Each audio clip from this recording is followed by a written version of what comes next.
Hey everybody, I'm Mary, and this is my simple cottage life.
If not for them, this would not be a good day. I woke up to a really bad comment section. Y'all have been so good, some of you, some of you. Oh, I had this one lady. She's in San Diego, California. You know who you are. You're an absolute sweetheart. I want you for my neighbor. And then there are those.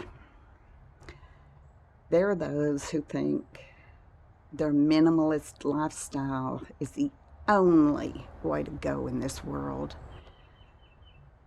Well, she wrote,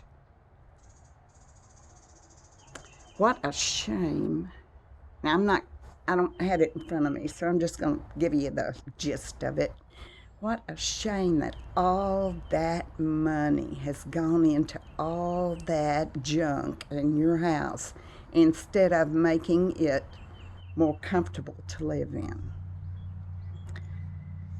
Oh gosh, what she calls junk.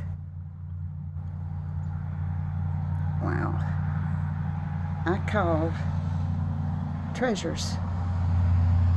I call gifts from the past to enjoy now and in the future. What she doesn't know and didn't bother to find out, because she was in a hurry to type her crappy comment, is that I had a vintage antiques gift shop. It was in this building that I'm in now. It was only 2 rooms. There was no bathroom. There were no kitchen cabinets, sink, very inadequate plugs. And when my husband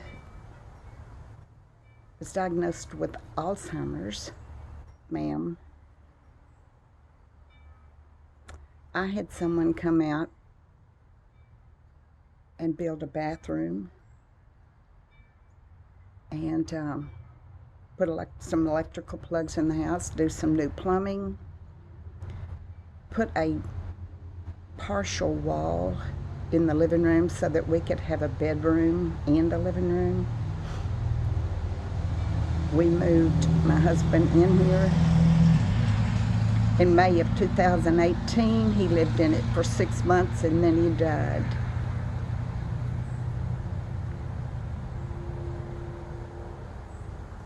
So I had to move and get rid of and sell off and give away an awful lot of vintage and antique treasures. I sure did. And a lot of these things I still had in my house meant something more to me than just something to sell in a shop.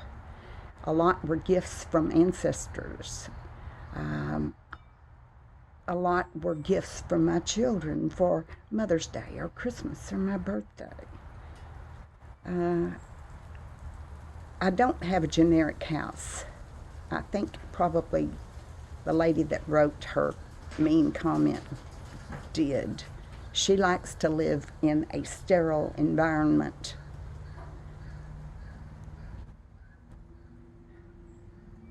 Well, I don't. And I have a different way of living than apparently you do. I want to see the things that people have given me, because each one of them brings back a wonderful memory for me. Minimalism, if you want to live like that, live like that. I personally would not want to walk into a house if not for the pictures in a few picture frames. You wouldn't know who lived there. And when that person passes away, somebody can walk right in there in their living room and take their pictures out of their picture frames and put their own pictures in those picture frames, and you never know anything about the personality, the disposition of the life that the person who lived there before. I don't want to live like that. And if you do, great. You won't find me coming to your house, viewing your home, and giving it a thumbs down,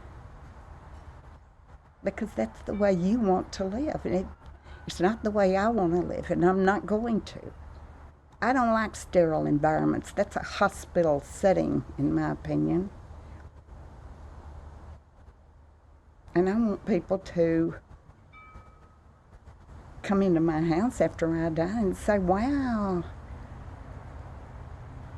she kept pictures of her family in scrapbooks.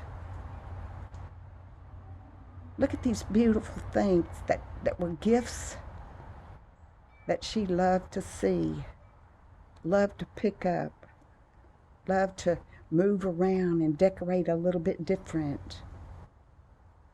She's an eclectic person. She loved vintage. She loved shabby chic.